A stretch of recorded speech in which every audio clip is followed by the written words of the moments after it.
Hey everyone, Mr. Sujano here, your source for gaming, tech, emulation, and open source news. Let's get started. Alright, to kick things off, you can probably tell I'm not at home. I'm in a cabin right now in the middle of winter, and it's a tiny little cabin. You can see this is pretty much all of it.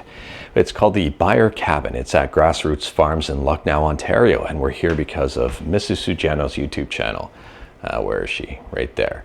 So she's having a beer, she's having a good time right now. We're both having a good time, and well, I got some news to talk about. Now, I was going to try to record outside, but it's really not a nice night to do that. I mean, it's very windy, it's very cold. I wouldn't be having a good time, and probably not you either. Maybe you would. Maybe you'd be laughing at me while I'm trying to make a video out of it.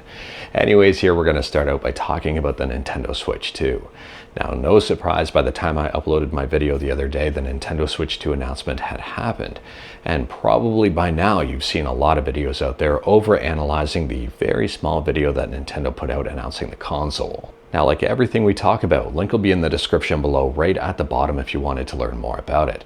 And I'll link the reveal trailer in the description below in case you haven't seen it yet. I mean, I think it's on the trending page for YouTube right now, and it has been for a day and a bit. Anyways, they say here, it plays Nintendo Switch 2 exclusive games as well as Nintendo Switch games, so it will be backwards compatible. But they say Nintendo Switch 2 plays both physical and digital Nintendo Switch games. Certain Nintendo Switch games may not be supported or fully compatible with Nintendo Switch 2. There was a lot of speculation out there as to what exactly that meant. Some people were saying the Nintendo Switch 2 is going to play Switch games via emulation, via something like Yuzu or Ryujinx that Nintendo took over. I don't necessarily think that will be the case, but we'll have to wait and see on that one. The prevailing theory, I would say, on the matter is it may be stuff like Labo and for IR stuff, because the Switch 2 will not be compatible with that. The second thing people seem to be worried about is the tiny little tab on the Joy-Cons that plugs into the Switch. Now, they are magnetic, but there is a tiny tab that slides in to probably connect the Joy-Con with the console. And people are worried that it's going to be easily snappable. And you would think Nintendo would do some sort of quality testing to make sure that wasn't going to be a problem at all, but I guess you never know there. A lot of people seem to be concerned about it, and there's a lot of people who also aren't. We're going to have to wait and see when the console releases to see if it's actually going to be a problem. Now, other than that, we don't have pricing, we don't have a lot of different specifics, and that's pretty much it. There's a lot of speculation as to Mario Kart and the screenshots or the gameplay that they're showcasing, and I guess in the near future, we're going to see even more games revealed for the Switch 2. But either way here, that's pretty much all we have. Let me know your thoughts about the console in the comments below. And on a side note here, it appears that all of those leaks we heard about the Switch were mostly true. The console design, the name of the console, the Switch 2, and even down to the logo. So someone screwed up royally somewhere along the lines, whether they're from Nintendo, maybe someone forgot to sign an NDA. I have no idea. Maybe someone didn't care about an NDA. But the Bayonetta director was a little bit unhinged on social media and had a pretty sour reaction to all of those leaks. Now, it's worth noting that this is translated, so it may not be 100% accurate here, but this is what he says. I hope that all those who leaked Switch 2 information will be cursed for the rest of their lives to have poo on the soles of their shoes wherever they go home. And now that I've been able to enjoy the surprise announcement of the new Okami with everyone else, I think all those damn leakers should be cursed. And then he says, the scumbag leaker is only acting for his own pleasure and self-satisfaction. Not only is he not benefiting anyone, he's also causing all kinds of opportunity losses, and he's a piece of trash who has nothing to be proud of. I'm struggling to keep it together here because he does go on. He says he should be covered in shit and thrown out of the atmosphere and then stop thinking and wander around forever. The scumbags are in a position of responsibility where they have access to information that only a very small number of people know about. But all they do is act on their dirty, irrational need of approval. They are the ones who should be blamed, not the manufacturers whose secrets were exposed, and they need to be crushed as soon as possible. So I'm pretty sure you can see his overall thoughts on the matter, and they're not good. And speaking about not good, next up we're still talking about the Nintendo Switch, and someone here is not having a good time. It turns out here, and this headline is right from VGC News, For the first time in Japan, someone has been arrested for selling modded Switch consoles. A 58-year-old man was arrested in Japan for selling modded consoles with games pre-installed. From my understanding here, this person was getting secondhand Switch consoles and modifying them, installing like 27 pirated games on them for about $179 each. And well, it appears Nintendo and I guess the law was not too happy about that and arrested him. All of this reportedly happened on Wednesday, so it's still pretty early on to know how long this person may be going to jail for, if they got off the hook, or what ends up happening here. But this is a really weird quote from the person who was arrested. This is the reported quote. "I was curious to know whether people would think I was great if I sold modified consoles." I don't know what's going through their head, but I don't know. Let me know your thoughts about that one in the comments below. Before we go into the next segment, it's getting pretty late, so I'm going to enjoy my tasty beverage, maybe a second, maybe a third one, go to bed, and we'll resume in the morning. So good morning. I got up nice and early here before Mrs. Sujano. She's still asleep in bed, and I'm trying to record my video before she gets up. The problem is that it's snowing, and it's a wet snow, and that's going to get all over the camera and completely destroy it. So what I'm going to do today is change my plans a little bit, and well, we've got a lot to do for the average tourist, Mrs. Sujano's channel. So what we're going to do is do stuff throughout the day, and I'll record my video throughout the day while we're doing stuff and just have segment after segment after segment. Hopefully it turns out okay, but bear with me here. Next up, to me, this is a super interesting one. We're talking about Google and Google Play and Google getting sued. So Google is getting sued for not pulling scam imitator apps from the Play Store. And I think this one is pretty big because there's a lot of garbage on the Play Store. So Poppy Playtime is getting more and more popular, and it does seem that there's some scam apps on the Google Play Store, and Poppy Playtime issued a takedown request on October 31st to take down Poppy Playtime Chapter 3. And Google finally took it down after some back and forth here on December 9th. And then the game popped up again under the same URL on December 13th. So they took it down on December 9th, and then it went right back up on December 13th. And then they haven't taken it down since. And I guess there's another unauthorized app on there called Poppy Playtime Chapter 4. And obviously the people behind Poppy Playtime are not happy with Google for their inaction or their ineffectiveness here. We're going to have to wait and see what happens moving forward on this one, because this is still pretty early on in terms of development. But I mean, it includes potential statutory damages of $150,000 per work. I don't know if Google's going to be happy with this one. I don't know if they're going to have a lot of a case against Poppy Playtime on this one. I'm very curious. Poppy Playtime is an indie game as well. It's the whole thing is not necessarily a huge, massive AAA company with a lot of money behind them.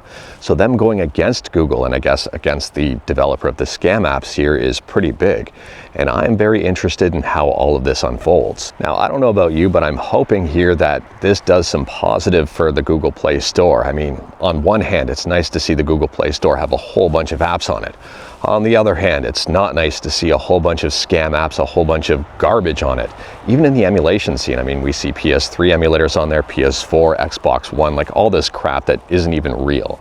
So we'll have to wait and see on this one, but let me know your thoughts about this entire situation. Next up, if you've got an Nvidia GPU, you may want to pay attention to driver updates. Nvidia has just disclosed there's some security flaws, some pretty big ones, resulting in possible information disclosure, denial of service, and data tampering. So if you've got an Nvidia GPU, make sure to update your drivers. Unfortunately, this does apply to both Windows and Linux users, so it doesn't matter what operating system you're using here, you want to make sure your drivers are up to date. And Gaming on Linux has a pretty good recap of each of the individual vulnerabilities as well as the updated driver fixes. Next up here, we're talking about the Intel Arc B570. Now, we've talked about the B580 quite a bit on this channel. I mean, it's a very hot, very popular card, a very good price to performance ratio. And the B570 has now been out in the wild a little bit, and people have been testing it out, and the numbers here are not disappointing. But at the same time here, a lot of people are questioning what's the point of the B570 given the fact that it's about 30 bucks cheaper than the B580, and you lose a little bit of performance. I mean, it's obviously not expected to be as good as the B580, but at the same time here, with the price of the B570 being so close to the B580, It wonders why people would go for a B570 as opposed to a B580. Now, I'm not knocking the B570. Taking a look, I mean, even if the B580 didn't exist, I would say the B570 is also a good price to performance point. But at the same time here, some people are saying that the B570 may be a little bit more attractive considering people may be able to get their hands on them. It seems that the B580s are so popular that, well, they're being scalped and people are picking them up as soon as they become available. So let me know what you have to say about this one, what you think about the B570 versus the B580. And also, I guess, what do you think about the B570 versus the rest of the GPU market? I still think the B570 and B580 are in a very good price to performance bracket. And I am very interested in them, especially given the fact that they've open source drivers. Well, back in the cabin now after a pretty long day. It's gotten dark, it's cold, it's windy, it's a lot nicer in here. Anyways, we're talking about Like a Dragon Pirate Yakuza in Hawaii, and there's a brand new combat overview trailer that just dropped on YouTube that is pretty interesting. This game has really piqued my interest ever since it was announced, and the more I see it, the more I want to play it.